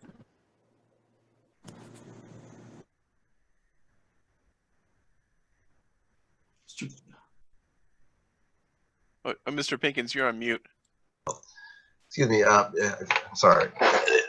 Can you explain what out of balance means? In your affidavit, you stated that you found over 70% of ballots out of balance. Just trying to understand, what does out of balance mean? Oh, you need to. You're on mute. You're on mute. I'll try to make it simple so it's easy to understand. If you have 100 people that come into a precinct to vote, you issue 100 ballots to those people. The poll book should show 100 ballots issued, and you should show 100 ballots on the tape that comes out of the tabulator that have been counted. Ballots issued should match ballots cast. It is normal to have a difference between those two. If you have a ballot and you mess up and you have to spoil it, they will issue you a second ballot. In that case, you'll have 101 ballots issued, but you'll only have 100 ballots cast in the tabulator because they're not going to scan your discarded ballot. There are notes in the poll book that explain that difference. So it's okay to have a precinct that is out of balance if there's an explanation. But when you have a difference of a list that says I have 100 ballots issued, but there's 300 that went through the tabulator and were totaled, and there's not an explanation for the 200 difference, the canvas needs to work with the clerk to find out the answer to what that difference is in order to make the mathematical correction. Now, is that a part of your duties as the member of the Board of Canvassers to address those issues, those out of balance issues, or issues that you find to be of concern? Is that a part of your duty? Yes, it is. And so, Just to be clear, we're looking at totals at this point. Total ballots issued, total ballots cast. We're not looking at who they voted for.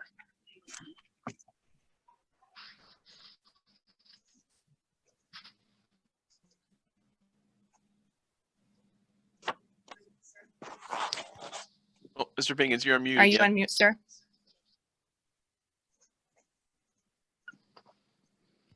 Oh, Mr. Pinkins, you're on mute. because we're under time constraints at this time, Mr. Broch, what we're going to do is we're going to retain Ms. Palmer's testimony. We're going to continue this matter until I believe the next day we're looking at is February 17th. We have other matters we have to get to on our agenda, and I know the time is getting away from us here at this time. We'd appreciate it if you all could come back on the 17th. We'll continue this matter. It's my understanding as well that this is being recorded, and if anyone needs any sort of transcripts of this recording today, you can request that, and my understanding is copies should be made available to you. Actually, Mr. Pinkins, I'm sorry to interrupt, but this video is going to be posted on the Ethics Board webpage probably within a day or so. Okay, so they can gain it from there. Okay, with that said, what we're going to do is we're going to stop here at this time. Again, we appreciate all parties for being present. Ms. Palmer and other witnesses, we ask again that you would appear back on the 17th of February, 9 a.m., so that we can continue this matter. And my understanding is at that time, we may actually have a few more board members seated. So at this time, we're going to move on to the second item of our agenda, which is item number 2. Those of you who wish to remain can stay. Those of you who wish to leave at this time can do so. Moving on to the second item of our next item of our agenda under unfinished business, we have number 2, which is discussion about adding clarified language to the Ethics Board contact us webpage. Mr. Williams. Yes, Mr. Chair, I am still working on that, trying to simplify the language just to make clear exactly what should be on the webpage. I apologize, I have not completed that language as of this time. Okay, at this time, is your recommendation regarding this language at this time is to? I will have a recommendation to the board before the February 17th meeting so that the board can see what I'm recommending. So is your recommendation to table this matter till the 17th of February? Yes, Mr. Chair. So move, Mr. Chairman. All in favor? Second? I'm sorry. Second? Second. Okay, all in favor? Aye. All opposed? The ayes have it. So move. Moving on to item number D of our agenda, which is new business. We have acceptance of the Ethics Board 2020 annual report. I hope everyone had the opportunity to take a look at the report and was able to point out anything that's inconsistent or you have any concerns about, so that we have to move on this. I think this was due at the end of December, but at this time we're going to go ahead and look at it. Is there any concerns from any board members at this time? No. No. Okay, if there's no concerns, is there a motion to adopt the Ethics Board 2020 annual report? Before you do that, Mr. Chair, through the chair, as I think everyone knows, there has been a change in the sheriff's office. I'm not sure what the board's position is on whether it should be addressed to the former sheriff or to the current person sitting in the sheriff's seat. I mean, that is perhaps a change to be made to the document. Oh, I see what you're saying. You know, chair will entertain it. The chair's point of view would be to, out of courtesy and because there's a new sheriff, I believe Sheriff Washington, it would be out of respect to possibly to change this to indicate the Honorable Raphael Washington, Wayne County Sheriff. out of respect, but the board is open, excuse me, the chair is open for any other suggestions from any members. Any other suggestions from any members at this time? No, I support yours. Okay, motion to change the wording from the Honorable Billy Napoleon to the Honorable Raphael Washington. I'm not sure what his middle initial may be. The new Wayne County Sheriff is on the floor. I think that motion has been supported. Is there support for the motion? Support. All in favor? Aye. All Aye. opposed? Okay, the ayes have it. So moved. Mr. Williams, if you could make those changes, and we could submit this to all the various departments as soon as possible. Yes, sir, Mr. Chair, will do. Thank you, sir. All right, moving on to our next item of business, item number 2 under item D of our new business, which is a complaint from Diane Feister regarding the Wayne County Circuit Court judge. I'm not sure if everyone was able to receive a copy of Ms. Feister's complaint, but at this time I'm going to ask our attorney for the board, Mr. Williams, to give us his recommendation regarding the complaint. And if the complaint Yes, Mr. Chair, I think the packet actually included both the complaint as well as my recommendation regarding the complaint, which is to dismiss it without prejudice, as it did not comply with the ordinance, and it did not come in with a notarized complaint form. And until we had one and recognition of what the violation of the ordinance might be associated with Judge Kenny's actions, that I would recommend dismissal of this complaint without prejudice. All right, any other comments from any board members at this time? I have a question just about the jurisdiction. I thought like judges are not within like our jurisdiction or like to be bound by the Wayne County ordinance. So just need clarification. Yes, Mr. Williams. Well, I believe that is true, but at this juncture, I just dealt with the fact that it wasn't on the complaint form. But I can address that. Ms. Feister never came back with any. Okay. Okay. All right, any other questions?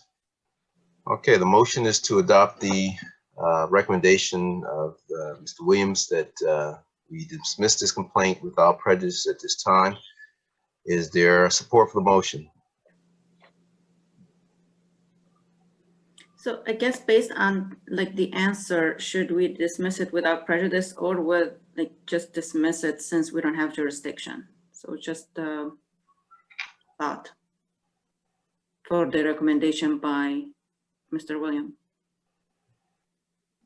Okay, Mr. Williams, according to Mrs. Hamoud's point there, if we don't have jurisdiction, are we dismissing this without prejudice for it to come back? Or do we need to dismiss this outright because we don't have jurisdiction over county judges, circuit court judges in general? Yeah, well, we can dismiss it outright then. That is, so modify the motion to say dismissal. Okay, so now the recommendation is to dismiss the complaint from Ms. Feister regarding the Wayne County Circuit Court judge.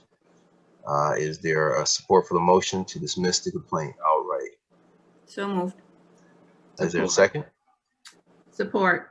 All in favor? Aye. Aye. All opposed? The ayes have it, so moved. Moving on to our next item of the agenda, which is a complaint from Paul number 3, a complaint from Paul Huffman regarding a member of the Michigan House of Representatives. I assume everyone had the chance to review the complaint from Mr. Huffman. And if there's any questions, first I'm going to move to Mr. Williams as to his suggestion regarding the complaint at this time. Yes, the recommendation was to dismiss this complaint based upon the fact that Ms. Johnson, the person against whom the complaint was lodged, is a member of the House of Representatives, the State House of Representatives, and not an elected official, employee, or contractor of Wayne County. And so absent some evidence that she falls within the definition of an elected official, employee, or contractor of Wayne County to dismiss this complaint. And I got no response at all from Mr. Huffman to my correspondence. Any questions from any board members at this time regarding Mr. Williams's recommendation? Okay, is there a motion to adopt Mr. Williams's recommendation regarding the complaint from Mr. Huffman? Motion to moved. concur the recommendation, Mr. Williams. And, All in favor? Aye. Aye. All opposed? The ayes have it. So moved. Moving on to the next item of business, which is item number E on our agenda, which is such other matters as may be properly submitted before the board. At this time, is there any matters before this board that we need to address? Through the chair, just to confirm, the next meeting will be on Wednesday, February 17th, 9 a.m.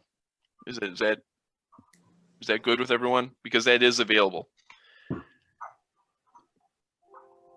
good for me. Works. Right now.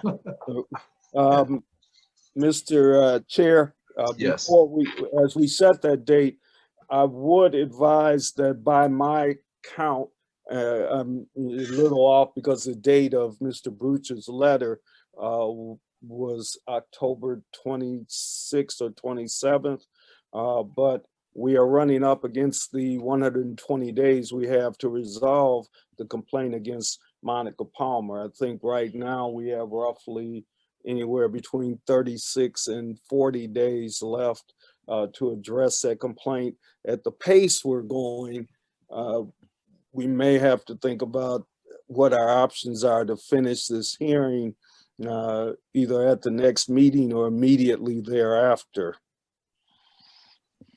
So noted, Mr. Williams. Thank you for that.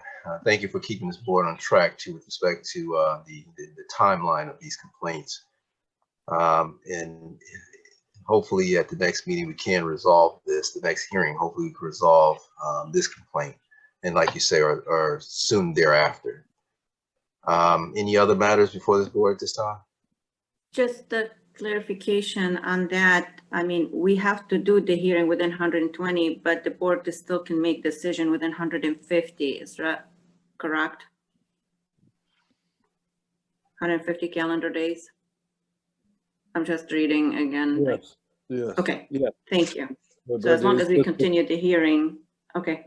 Thanks. But the concern is that I we get it. kind of got part of the way through one witness. As I I'm hear you. looking at this, the pace that we're going may put us up against the deadline sooner than we'd like, just to complete the hearing. I appreciate that. Thank you for keeping us on track. So, Mr. Chairman, if I can, in Yes, response Mr. to Williams. that, should we try and set aside, does the chair have a recommendation as to what we should try and set aside in terms of time for the 17th? Well, the chair's recommendation would be to, if possible, to devote the next hearing mainly towards the complaint from Mr. Broch regarding Ms. Palmer. If we can use the main portion of that hearing to address this, we may be able to hopefully get through this and possibly resolve it, unless there's additional information needed from that point. So that's the chair's hope and desire and recommendation at this time. Should we think about maybe making ourselves or trying to make ourselves available through what, 12 o'clock, 1 o'clock? I mean, is there some indication? So, I mean, look, historically, normally these matters have taken a couple hours. And most of our meetings start at 9, they end somewhere between 10:30 and 11, and you plan for that. So given the nature of where we're at, as Mr. Williams indicated, we're moving slow, and that's to be understood. Ms. Palmer is certainly the witness that would be probably we'd spend the most time with. But should we think about trying to be available until 1 o'clock that day? Yeah, the chair would suggest such, at least through 1 o'clock if we can on that day. Obviously, the chair is going to try to move this along as quickly as possible. I know with Ms. Palmer, I did give a certain amount of leeway with some of the questioning. I'm going to try to streamline it and sort of move it along with the next witnesses, and hopefully we can get through it fairly quickly if possible. But I would suggest, yes, to try and allocate at least through 1 o'clock if we can. All right. And the chair will understand, hopefully at the next hearing, it's my understanding we may have at least 2 more members seated. So long as we have a quorum, the chair will obviously accommodate if anyone has to leave and whatnot. So, and that's a segue into a point the chair just wants to make. It's my understanding that Ms. Buciero won't be returning to the board. And the chair is open for any suggestions of possibly some sort of certification or a certificate or appreciation for Ms. Buciero. Just recognizing her years of service on the board. She was a very professional and a wanted voice on the board. Her insight was very insightful, and obviously this board is going to miss her intuition in that into the board. So if there's any suggestions regarding possibly a certification, as was done with Judge Thomas, the chair is open to that as well. I would suggest maybe the same as we did for Judge Thomas, or similar in nature. I mean, I thought that was very well-deserved and an expression of the appreciation of the Wayne County Ethics Board. Something along those lines. I'll leave it to those that are more creative than me to do that, but something along that line is what I'm suggesting. Okay. I support that. All right. All in favor? Aye. Aye. All right. All opposed? So moved. So I guess Mr. Slizak or Mr. Williams, if someone is able to prepare that for us, hopefully we can discuss that at the next hearing. I'll touch base with the commission's communications staff, because they're the ones who prepared the honor for Judge Thomas. So I'll communicate with them. Okay. Thank you, Mr. Slezak. All right, moving forward to our next, there's no other matters as may properly be submitted for the board this time. We're going to move on to item F of our agenda, which are any public comments. This time, are there any public comments at this time? Actually, we do have 4 that were emailed in November, plus we do have 1 that was emailed in this morning. So if I could please read them into the record, if allowed. Sure. The first one, November 18th. The first 3 came November 18th after the last meeting. The first one is from Tom Burke. Monica Palmer and William Hartman need to be relieved of their duties on the Wayne County Canvas Board. Not only is their racism and cult fanaticism in Ms. Palmer's case clearly destructive, but their lack of understanding of our elections process and the willingness to undermine the will of the voters is absolutely disqualifying for any elected official or Canvas Board member. They truly are a disgrace to Wayne County and to Michigan and to our entire country. In its history of elections, they have proven themselves absolutely tainted and unfit for their job as canvassers. The next one, also November 18th, from Hadia Knight. I believe I pronounced it right. I would like to call for the removal of William Hartman and Monica Palmer. Their actions are despicable.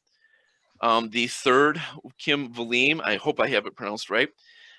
She wrote, "Have you seen William Hartman's social media posts?" And she posted links to 4 Facebook posts. She also put also an apparent Alex Jones fan, and she put links to Facebook and Twitter, 1 post each. How is he allowed to serve as a Wayne County election canvasser? Thank you for your time. And 1 received on November 19th from Pamela Perez. Violation of ethics in talking to a candidate, then trying to change certification of votes in Wayne County. The Republican canvassers should be fired, and any legislators who meet with Trump should be sanctioned or impeached. And then one that came in today, and I'm calling up my email right now. Let's see, that was from Laura Kellett. It is, Ms. Palmer must be removed from the Wayne County Board of Canvassers.